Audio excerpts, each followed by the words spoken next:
Hi there. Happy Friday. I hope that you're having a great day. My name is Kelly. I've come on here today to do an FAQ Friday. So I'm going to talk about 5 of the most frequently asked questions. So number 1, if I book a sound healing, does that include Reiki, guided meditation, and crystal healing? The answer is yes. You can choose any one of those services or all of them and have them be included. Question number 2, what is fascial release? So basically the fascia is like the body's internal saran wrap, if you will, and it's what holds us all together. We also have what's called myofascia, which is the part that goes around each muscle.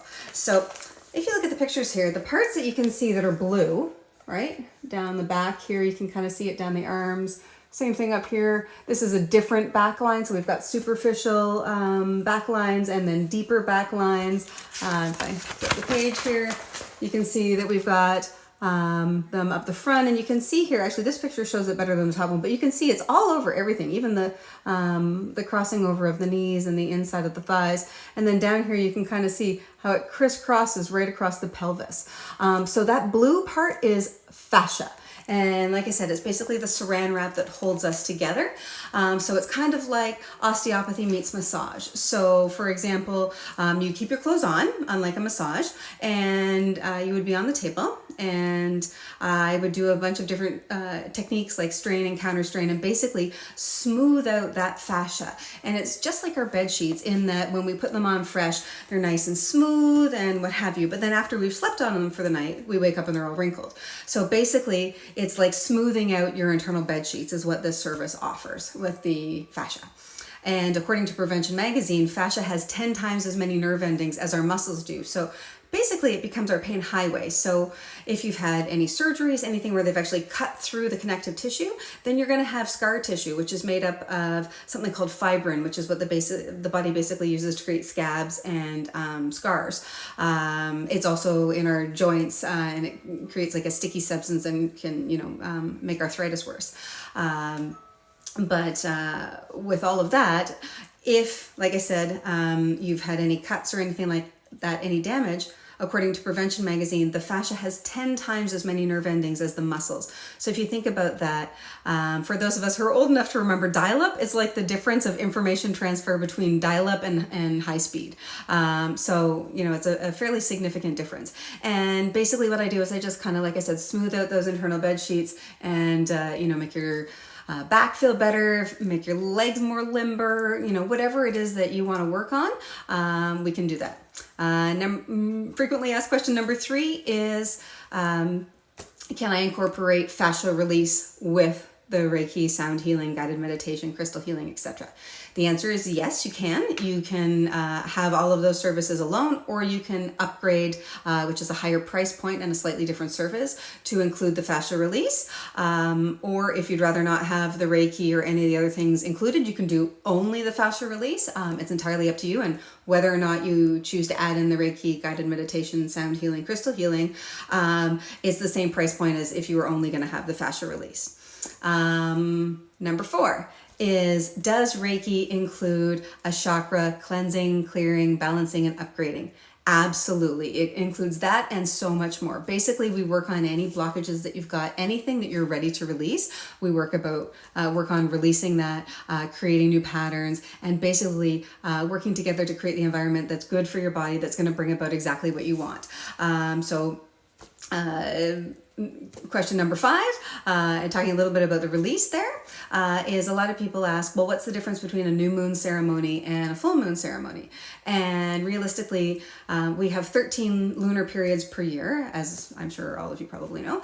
And what happens is that the new moon, which we have coming up actually next weekend, is all about birth. It's about planting the seed, if you will, on the dark side of the moon, if you think of, Pink Floyd. And basically it's planting that seed to let that grow. So this is all about thinking about what you want to bring into your life, because whatever you're imagining is what's the most important part to bring into your life. So that's what we're gonna work on with a new moon. A full moon, conversely, is about releasing things out of your life that no longer serve you. So this can be things like things from your past, people who may have knowingly or unknowingly hurt you. It doesn't mean you have to release any, attachment you have to them or even forgive them. But all you would be doing would be releasing any attachment that has to you now in your current state, and what would happen. New moon, full moon, both are powerful for different reasons, and anything in between as well is also powerful. It's based on intention, what you were expecting to get out of it. And that's also something that's really important as well, that even if you're just going to do your own meditation, intention. It's hard to deliver if you don't know what the intention is. If you think about it this way, if you asked a friend to drive you somewhere and said, hey, can you drive me? And they're going, sure, but where? And you're like, okay, well, I can't drive you somewhere if you don't tell me where. So the same thing is true with your intention. If you don't set a clear intention, then it's hard for you to get what you're looking to receive out of it. So that's really important. And like I said, the different stages of the moon are going to influence different types of healings that you want, if you will. But those are just, two very small options in a very large host of healings that are possible at all different points of the year. And I mean, this year especially has a lot going on. We just had our full super moon at the end of April, and we're going into eclipse season. On Monday was the apex of the full moon, and then Tuesday, it was also the full moon Tuesday, depending upon your time zone. But basically, for most of us, it was the Monday, and then the very next day, Pluto goes into retrograde. And, you've probably heard about retrogrades and what have you, but I'll talk about that in a different video. But bottom line is that all times of the year have benefit for healing, and don't let yourself be